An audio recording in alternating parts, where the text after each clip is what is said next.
Hello, my name is Morgan.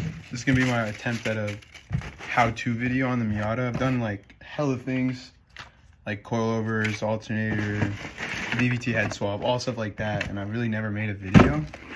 And like I try to find videos online and I can't, so I'm like, you know what? I'm gonna make my own. So right now, we are switching out the coil packs and spark plug wires on the Miata. She was having a misfire a couple months back.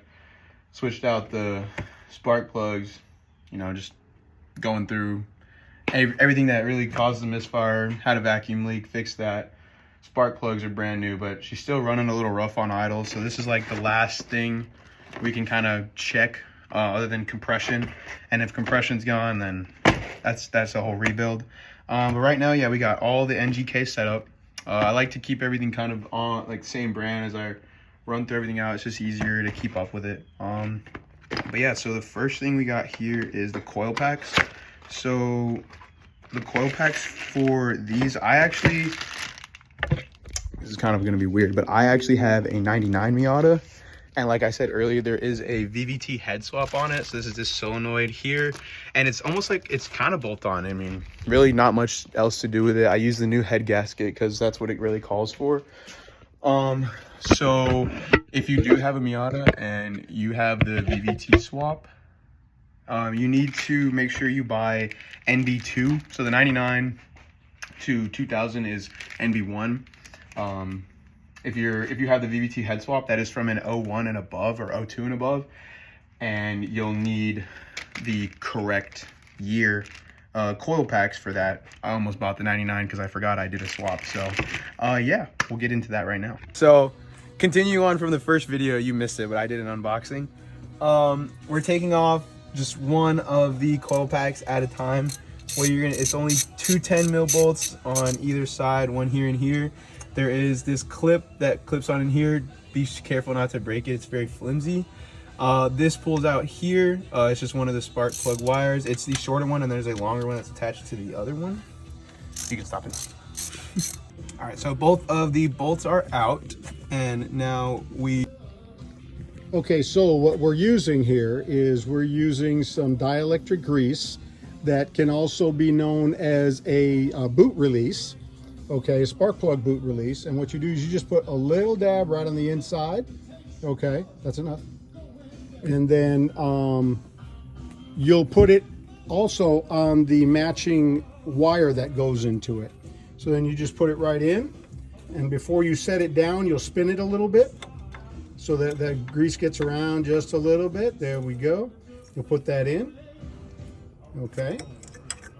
And now our tool 210s are gonna go back in. So as you're tightening these bolts down, you have to make sure that you don't over tighten it, or you will crack the coil pack. It's plastic, so yeah. Okay, so you have to be very, very careful. And you kind of want to go back and forth between each bolt because there's only bolts on one side, so it can get really uneven if you tighten down one side too much first. You want to just get it a little snug. We're gonna take our clip, slide it back on its normal plug, and we are going to then now take this plug out. Or sorry, this plug wire out. And so right there at the last like 10-15 seconds of the video, we just missed it on the video, but we pulled out this plug wire here, and this is the shorter wire. There is one short and then one long wire. This is probably where the reasons the misfire stemmed from. The wire actually on the inside of the whole piece is completely loose, and it just kind of moves around. So yeah, we're gonna replace this as well. All right, so this is the new wire we have. It is also NGK, just to match the coils. What we're gonna put here is more of our boot release grease, or we're gonna put it on this end, just like we did with the coil pack. And we're also gonna put it on this end, which actually connects into the coil pack. That's okay. Okay, here. It's probably solid. And now, first what I like to do is put the actual plug part in first. And we're gonna slide it down in. We gotta spin it a little bit like we did with the coil pack. and then you should hear a pop when you kind of push it down. That's how you know it's seated, and you shouldn't really be able to spin it as much anymore. You want it seated pretty well. Now we're gonna take this, and this plugs right back into our coil pack. And that is the first coil pack done, replaced, and good. Let's make sure all the things are snug. Now it should be good. Now we're gonna move on to this one. We're on to the second and final coil pack. I've already taken the clip off. This one didn't break this time, so that's cool. We did kind of throw a little band-aid on because the car vibrates a lot, and this got loose after the clip broke. Just so you know, zip ties always work. Right now we are going to take the two 10 millimeter bolts off, and we'll come back after they're off.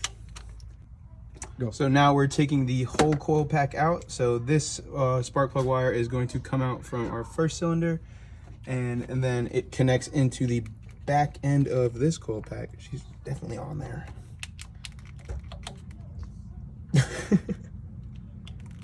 There we go. Just kind of slide your finger up under the lip of it and it'll pop off. So that one's off. Now this one is free to go. Take this placeholder out. And now we have our last one. Here is our second coil pack, and we're gonna do the same thing we did with the first one. We gotta put our boot release here. Something Father just told me here is take your pinky and kind of spread it around the inside so that even when you do spin it around the spark plug, you get more surface area covered. We're gonna also add some, so on the last one, we actually put it on here and it works the same, but we're gonna put it on here this time as well, and we're just gonna do the same thing, kind of spread it around. We're going to place this back in. It is going to just plop right down in there. We're gonna give her a spin just like we did with the last one. Let her sit down in there. We get our two 10 mils. Slide it in, slide it in. And we're not gonna tighten these down all the way, obviously not yet, just to where it's seated in a good position to plug all of our wires back in.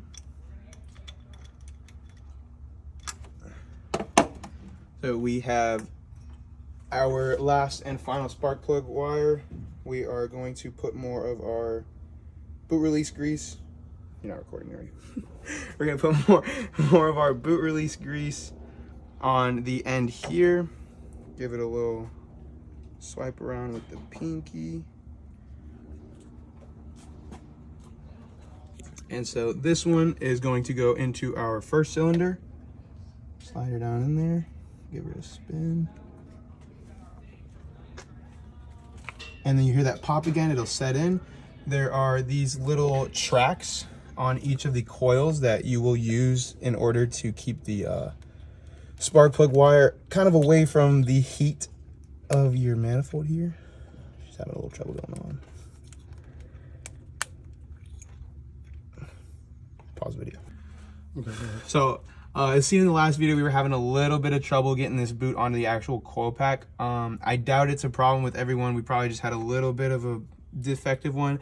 But all we had to go in is on the inside of these. They look a little different than these, but on the either side of this, I guess a little piece terminal end, yeah. There are kind of prongs that my dad took a screwdriver and pushed out each side so that it actually had something to keep it held on in here.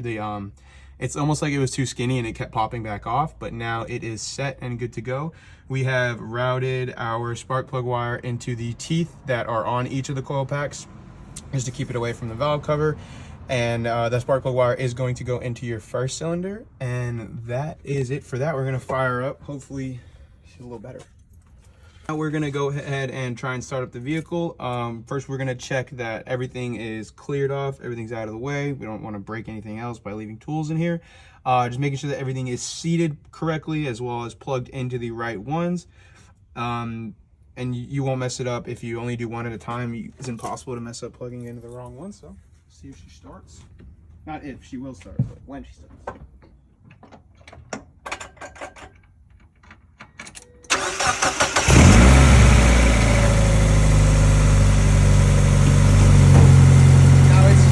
It's not rough immediately on idle. It takes about 2 or 3 minutes once it warms up. That's when it usually starts to get a little misfiring. But if we do have a misfire, we'll come back and let y'all know. If not, we'll also let you know. Now that we have, fingers crossed, finish up with the coils on the Miata, coil packs on the Miata, I kind of wanted, we never really made a video for it, so I kind of wanted to just show everything we've done. I wish we would have started recording when we started doing this, what, in 2020? Like, gosh. So this thing was just completely, like, I guess stock, right? Not stock, but like it was not running. Like it was insane. Like that right there, that exhaust manifold, that's what the whole motor and engine look like. Now she's beautiful. She runs. We'll start it up in a little bit so you can hear it. This is my dad's other toy. It is a 66 Le Mans. Don't pay attention to that. That's just classic car shit. But yeah, no, this is probably one of my favorite ones. He loves this. He's about to start doing it in a little bit. Yeah. And yes, it is a convertible. We do love convertibles around here. Soft top on the baby, soft top on the other baby. My sister's car is a convertible, but she's not here right now. She has a Fiat 124. So as with every repair, a controlled test run is done. Seems like everything came out good. Once the job is completed and it's been test driven, we just want to thank you very much for coming and watching Crack One Open Garage. Drink responsibly.